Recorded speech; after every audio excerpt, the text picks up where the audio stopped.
মোদিজি, আমি তোমাকে বাড়িতে হোমওয়ার্ক করতে দিয়েছিলাম, করেছো তুমি? আজ কিন্তু কোনো বাহানা শুনবো না তোমার, বুঝতে পেরেছো? করেছি ম্যাডাম, হোমওয়ার্ক করেছি। তাহলে দেখাও আমাকে। কি বুকার মতো কথা বলছেন ম্যাডাম জি? হোমওয়ার্ক মানে হলো বাড়ির কাজ। আমি করেছি তো বাড়ির কাজ। আমি মোষের জন্যে ঘাস কেটে নিয়ে এসেছি, গরুর জন্যে নিয়ে এসেছি, ছাগলের জন্যে নিয়ে এসেছি, বাজার থেকে সবজি কিনে নিয়ে এসেছি। বাড়ির কাজ বাড়িতে করেছি। কি দেখাবো আমি আপনাকে? খুব ভালো কথা মোদিজি, খুব ভালো কথা। আচ্ছা কাদির, তুমি বলো তাজমহল কোন দেশে আছে? তাজমহল বলো তুমি।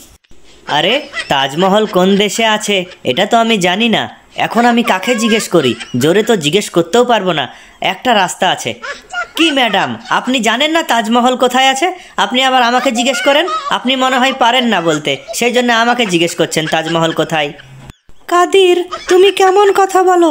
তাজমহল কোথায় আছে আমি তো জানি। তাজমহল ভারতে আগ্রাতে আছে, বুঝতে পেরেছো? আচ্ছা ম্যাডাম, আপনিও জানেন ভারতে আগ্রাতে তাজমহল আছে? আমি ঠিক এই কথাটাই বলতে চাইছিলাম আপনাকে। খুব ভালো কাদির, খুব ভালো। আচ্ছা মমতা, তুমি বলো আতা গাছে তোতা পাখি, এই ছড়াটা পুরো বলো শুনি আমি। হাসিনা ম্যাডাম, আতা গাছে ছড়াটা প্রথমের দিকটা আমি জানি না, শেষ দিকটা জানি আমি। ঠিক আছে, তুমি শেষ দিকটাই বলো দেখি শুনি।